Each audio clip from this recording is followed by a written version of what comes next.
Assalamualaikum warahmatullahi wabarakatuh.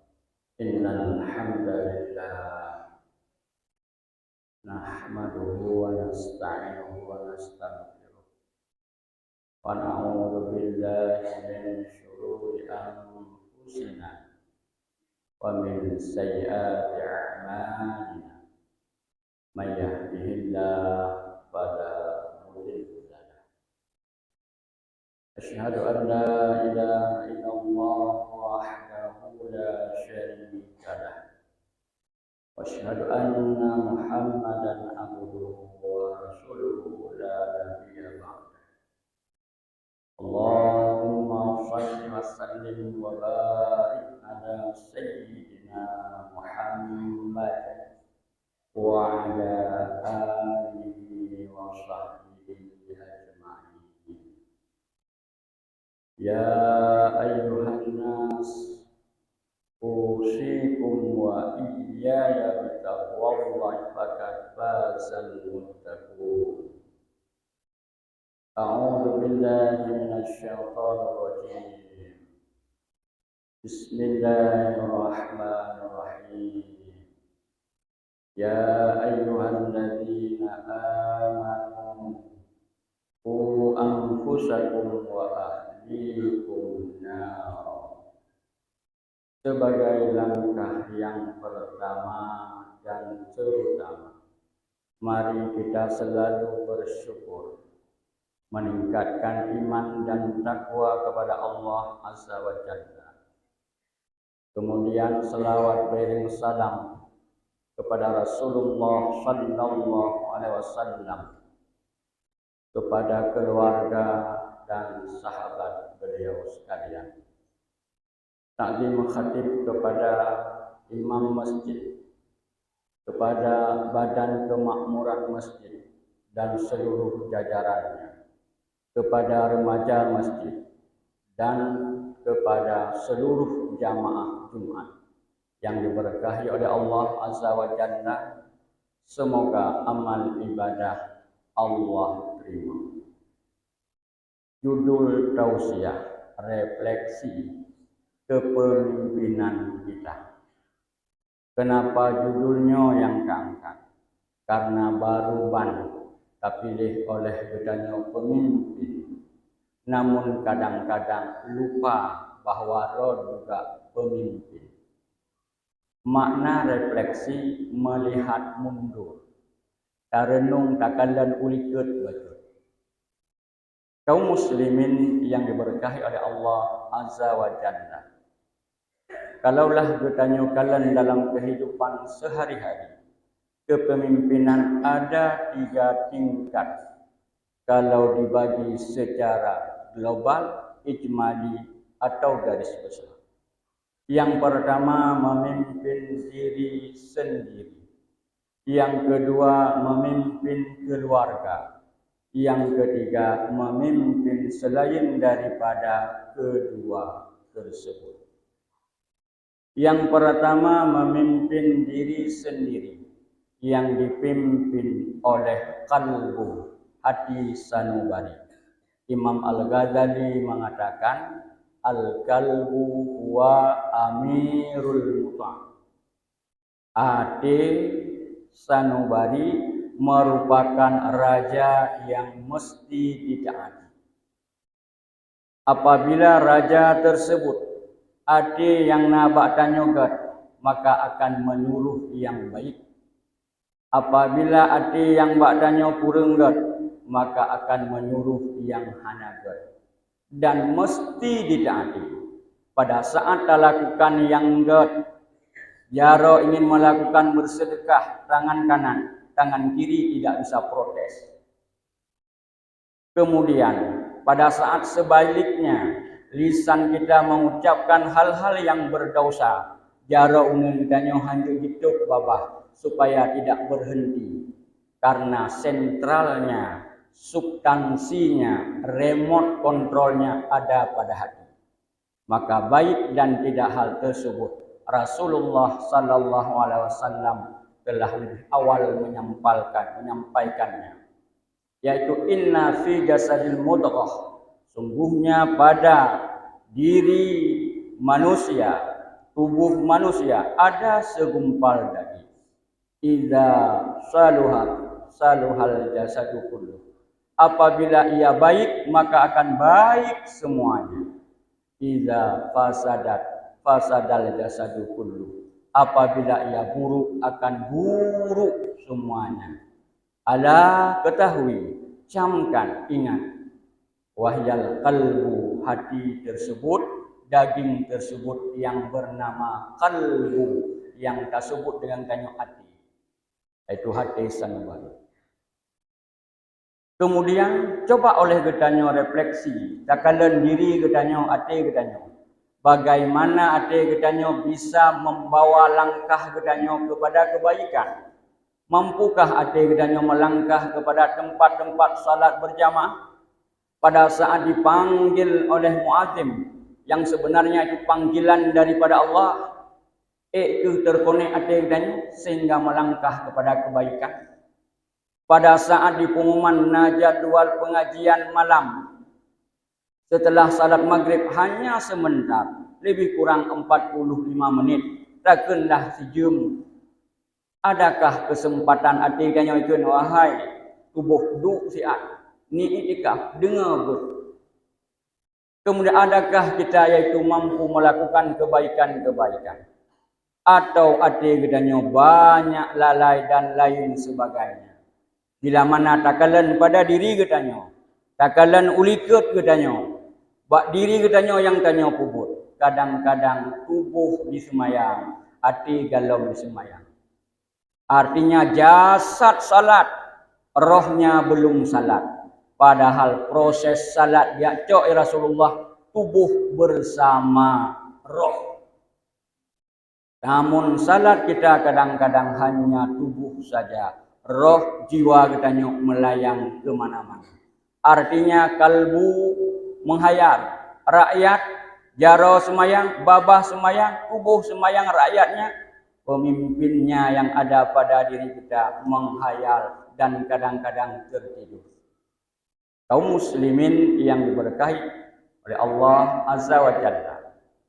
Yang kedua, pemimpin keluarga yang dipimpin oleh suami yang wakilnya adalah istri kita. Panggilan bagi anak kita untuk pemimpin keluarga, ayah, abi, walidi, abadi, dan lain sebagainya, berbagai macam panggilan. Tugasnya yaitu disampaikan dalam Al-Quran, Qu anfusakum wa ahlikum nara. Jaga diri kamu, draw the level, untuk tidak tersentuh api neraka. Bila mana draw dibere, maka akan mudah. Dan jaga keluargamu untuk tidak tersentuh api neraka. Artinya untuk tidak melakukan sesuatu yang menghasilkan dosa, tidak melakukan perintah Allah, atau melanggar larangan Allah, sehingga di akhirat dimulai daripada alam kubur akan tersentuh dengan api neraka. Maka coba terefleksi oleh gedanyo masing-masing. Adakah gedanyo terjaga keluarga untuk tidak tersentuh daripada api neraka? Ali bin Abi Thalib mengatakan untuk jaga keluarga dalam ayat tersebut itu adibuhum wa allimuhum. Berikan adab kepada mereka anggota keluarga dan ajarkan ilmu. Makna mengajarkan adab artinya menampilkan kebaikan-kebaikan yang mereka akan mudah meniru, mengikutinya. Kemudian mengajarkan yaitu mereka ilmu supaya tidak tersentuh dengan api neraka. Artinya tak perlu hal-hal yang berhubungan dengan perintah Allah, supaya mampu mereka melakukan perintah Allah dan berikan teladan contoh sehingga mereka mudah meniru untuk melakukan perintah Allah. Di antara sekian banyak perintah Allah yang disuruh kepada keluarga adalah salat. Wa'mur ahlaka bis-shalah wasbir 'alaiha. Perintahkan ahli engkau, keluarga, istri dan juga anak-anak katanya dan orang-orang yang tinggal dalam rumah katanya untuk melakukan salat dan bersabar di atasnya. Artinya selalu sampai waktu maka wajib tadi. Dubda umum iaitu umur dari 7 tahun. 7 tahun kagiu perintahkan anak salat. Namun dalam masyarakat ada gini iu anak nyak semayang mata. Nyak semayang. Tidak cukup. Karena yang disuruh adalah untuk perintah salat harus hasil salat lagi aturan roh semampu mungkin. Karena kaedah amarnya lah amrun bisyai amrun lil wasail. Lil wasail hukmu makasid. Perintah dengan sesuatu. Di sini perintah dengan salat, maka perintah dengan perantaraannya untuk sampai kepada hasil salat. Untuk sampai kepada hasil salat harus mengetahui cara berwudu. Wajib pernah cara berwudu yang betul. Harus tahu tata cara salat, rukun salat, bacaan-bacaan salat, wajib tak pernah. Ubi mampu tak pernah. Jangan sampai kita meninggalkan semuanya. Man la yadraku kulluh wa la tadraku kulluh. Apa yang tidak mampu kita lakukan semuanya, jangan kita tinggalkan semuanya. Nyo kewajiban pernah semayang, you semayang, pemimpin keluarga. Ditambah dengan dukungan dan tak ajarkan wakil gedanya, istri gedanya. Berapa banyak anak-anak yang sekolah menyatingkan SMA silahkan tajak. Tajak ceramah bengah Jumat adanya banyak. Coba tunjuk tangan yang hari ini ada salat subuh di masjid SMA. Bisa dihitung dengan tangan sebelah ke arah kanan. Kemudian yang kedua, coba tunjuk tangan yang ada salat subuh berjamaah walaupun di rumah. Nyandi si mereka. Dan malah ada yang coba tunjuk tangan yang ada salat subuh berdata SMA. Menteng dik lebih le persentase hana semayang. Apa yang terjadi? Kita seorang pemimpin keluarga telah mendidik generasi-generasi penghancur agama Islam. Atau kadang-kadang ada yang pernah kita tanya anak-anak yang memang belajar di daerah, di pesantren. Kemudian waktu di kampung ada yang ciri jaro yang nak semayang berjamaah sedikit. Kemudian yang ini kamu tunggu hana semayang jamaah, semayang kero kedai rumahnya. Kejut urung si ilong pehana semayang. Ternyata orang tuanya yaitu pemimpin keluarga yang telah merusak agama. Ungkapan tersebut ungkapan yang masyhur dalam agama bahwa tak tinggalkan salat merupakan penghancur agama. As-salatu imanuddin faman aqamaha faqad aqamaddin wa man tarakaha faqad hadamaddin. Salat itu tiang agama. Siapa saja yang mendirikan salat, sungguhnya dia telah mendirikan agama. Siapa saja yang meninggalkan salat, sungguhnya ia adalah penghancur, perusak agama. Namun untuk tiang agama yang paling got, pondomen-pondomen agama baik sikret tak boleh. Buna 27 krek dengan cara salat berjamaah. Maka akan mudah katanya yaitu mendidik anak katanya untuk dia menjadi orang yang mau salat apabila urungsi salat. Akan mudah generasi-generasi katanya salat berjamaah punya urungsi salat berjamaah. Karena bisa dipastikan anaknya urung semayang berjamaah tinggalnya bersama orang tuanya pasti urung salat berjamaah. Karena anak yang wa di pesantren mentang bila mana hana dukungan daripada urung si hana semayang jamaah.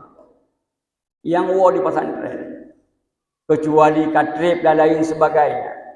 Tapi bila mana hana dukungan maka dukungan lupa kaja maka akan hadir generasi-generasi yang menegakkan agama. Generasi-generasi yang awal kehidupan paginya dihidupkan dengan mengambil kemenangan, yaitu menang daripada syaitan yang mengajak dia untuk tidak beribadah. Yang ketiga, pemimpin selain daripada keduanya, ada kala yaitu lebih sering dipilih. Karena bicara pemimpin, tayak safar mandang, tayak musafir mandang. Nah dua, yang dipilih kira pemimpin. Tayak musafir. Kemudian bicara ada kemungkinan nyop bicara God ketimbang hana pemimpin. Tak semayang sirau hana pemimpin semayang kedanyo. Apa? Tapi tak semayang dengan na pemimpin imam, maka itu lebih bagus ketimbang salat tidak ada pemimpinnya semayang sirau. Maka apa tugas pemimpin? Untuk selain daripada memimpin keluarga dan dirinya, yaitu waja'alnahum a'immatan yahduna bi amrina, kami jadikan mereka itu pemimpin untuk menjadi petunjuk dengan diperintahkan. Dijadikan pemimpin di Bahrayu. Selain daripada pemimpin keluarga untuk jid ke petunjuk, jid ke pedoman. Ayatnya juga tak pahami secara umum, bukan melihat asbabun nuzul. Yaitu lihat secara umum, bukan melihat asbabun nuzul. Maka pemimpin-pemimpin selain daripada pemimpin keluarga ternyata petunjuk menjadi kompas bagi orang lain sehingga mudah diikuti untuk kebaikannya. Maka dari situ, untuk menjadi pemimpin dalam masyarakat, mulai daripada pemimpin dusun, lorong, gesik dan seterusnya sampai kepada presiden, yaitu butuh yang pertama dari rohun, yaitu memimpin diri sendiri berbereh. Apabila bereh pimpin roh, akan mudah pimpin keluarga, akan mudah yaitu pimpin wakil istri. Kemudian bila mana keluarga God melahirkan yaitu generasi yang God, maka kemudian menjadi pemimpin masyarakat, nyo akan menjadi yang God. Namun apabila yang satu saja memimpin diri sendiri masalah, maka dia memimpin keluarga lebih lagi bermasalah, akan merusak agamanya. Menjadi pemimpin di luar rumah tangga akan merusak. Karena urung-urung yang apabila salat saja ia tidak peduli. Kata Umar bin Khattab, bila mana itu urung tersebut semayang menteng diremehkan, maka ia akan meremehkan perkara-perkara agama yang lain. Perkara agama yang raya tak semayang diremehkan, maka perkara agama yang lain lebih berat diremehkan. Maka butuh oleh kedanyo dalam kehidupan kedanyo. Kedanyo pemimpin keluarga, hindari diri kedanyo yaitu menjadi penghuni neraka. Tapi yaitu menghindari diri kedanyo menjadi penghuni neraka, malahan menjadi cita-cita yang tertinggi kedanyo adalah masuk surga. Faman zuhziha anin nar wa udkhilal jannah faqad faz. Barang kaso yang terlepas daripada api neraka dan dimasukkan ke dalam surga, maka sesungguhnya ia adalah orang yang paling bahagia. Ada sebuah kisah yang ia menikah, namanya Najmuddin, ayah daripada Salahuddin Al-Ayyubi. Salahuddinnya adalah seorang yang mampu merebut Baitul Maqdis. Ceritanya cerita pada ayahnya. Ayahnya yaitu Najmuddin Al-Ayyubi. Ditanyakan oleh abangnya, kapan engkau menikah? Dia jawab, belum ada jodoh. Maka abangnya menunjukkan anak Ulan, anak menteri Pulan, anak gubernur, cantik dan hebat. Beliau menjawab, belum cocok dengan.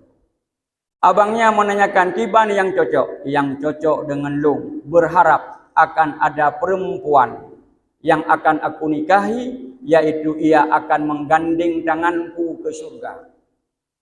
Kemudian akan melahirkan anak melalui dia, anak yang peduli kepada agama dan merebut kembali Baitul Maqdis.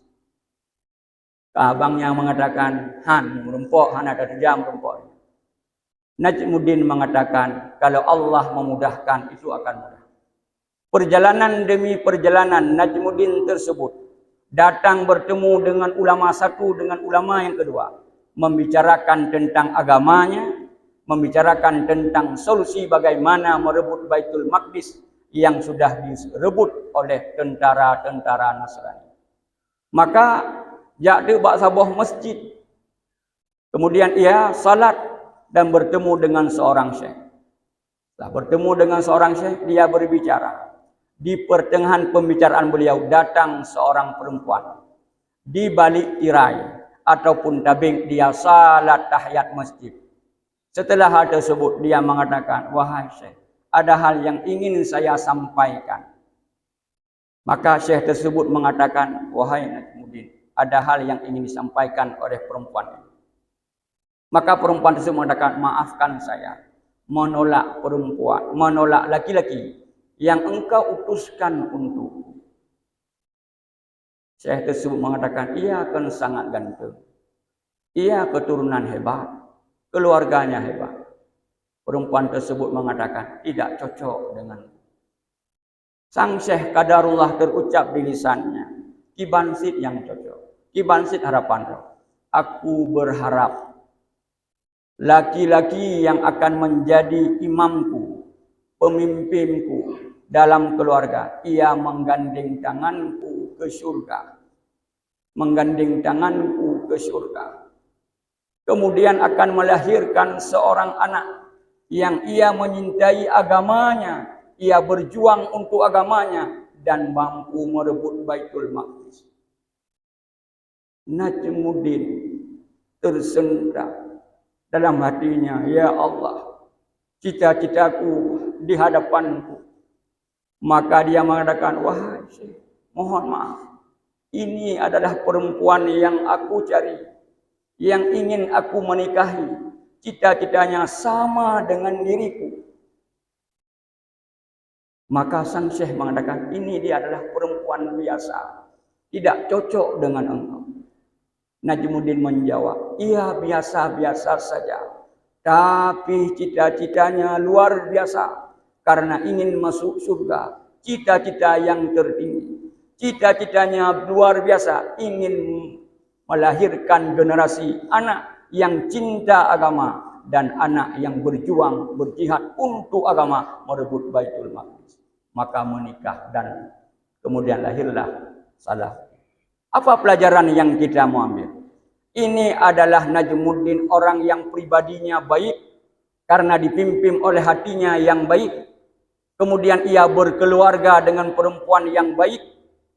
Karena kalbunya baik, maka dia memimpin istrinya dengan baik, melahirkan anak yang baik yang berjuang untuk agama. Cita-cita keluarga adalah ingin masuk surga. Karena hanya ingin masuk surga melalui takwa. Takwa tersebut yang paling mudah kita dapatkan di bulan suci Ramadan sebentar lagi. Takwa adalah melakukan perintah Allah lahir dan batin karena Allah. Menjauhi larangan Allah lahir dan batin. Maka melalui takwa tersebut. Tanpa kita takwa, maka kita akan menjadi musuh dengan keluarga. Al-akhilau yauma idzin ba'duhum li ba'din adu illal muttaqin. Teman-teman dekat, saboh partai itu, saboh kelompok, saboh tempat JP, namun menjadi musuh di akhirat. Kecuali bersama orang-orang yang bertakwa. Inilah yang dapat khatib sampaikan. Semoga menjadi pelajaran bagi khatib dan pelajaran bagi kaum muslim. Innal hamdalillah nahmaduhu wa nasta'inuhu wa nastaghfiruh wa na'udzu billahi min syururi anfusina wa min sayyiati a'malina may yahdihillahu fala mudilla lahu asyhadu an la ilaha illallah wahdahu la syarika lahu wa asyhadu anna Muhammadan abduhu wa rasuluhu la nabiyya ba'dah. Allahumma salli wa sallim wa barik ala sayyidina Muhammad وعلى آله وصحبه أجمعين. يا أيها الناس أوصيكم وإياي بتقوى الله فقد فاز المتقون. أعوذ بالله من الشيطان الرجيم. بسم الله الرحمن الرحيم. بل تؤثرون الحياة الدنيا والآخرة خير وأبقى. بارك الله لي ولكم في القرآن الكريم ونفعني وإياكم من الآيات وذكر الحكيم وتقبل مني ومنكم تلاوته إنه هو السميع العليم.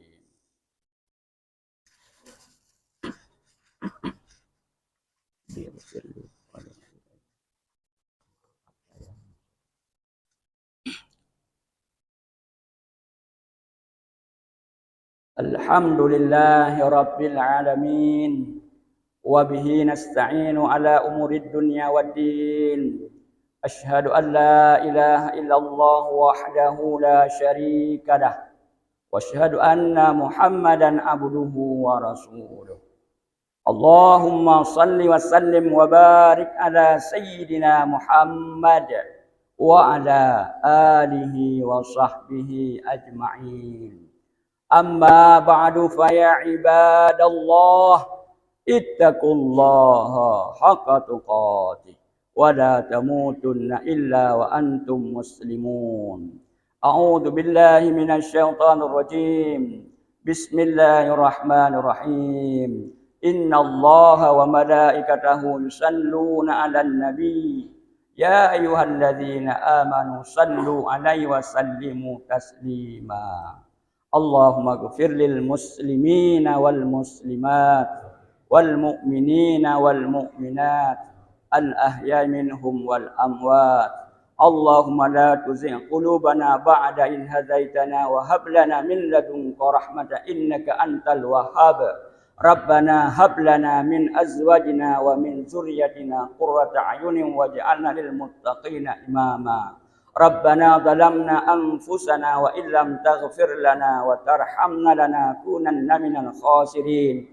Rabbana atina fid dunya hasanah wa fil akhirati hasanatan wa qina adzabannar. Wa la dzikrullah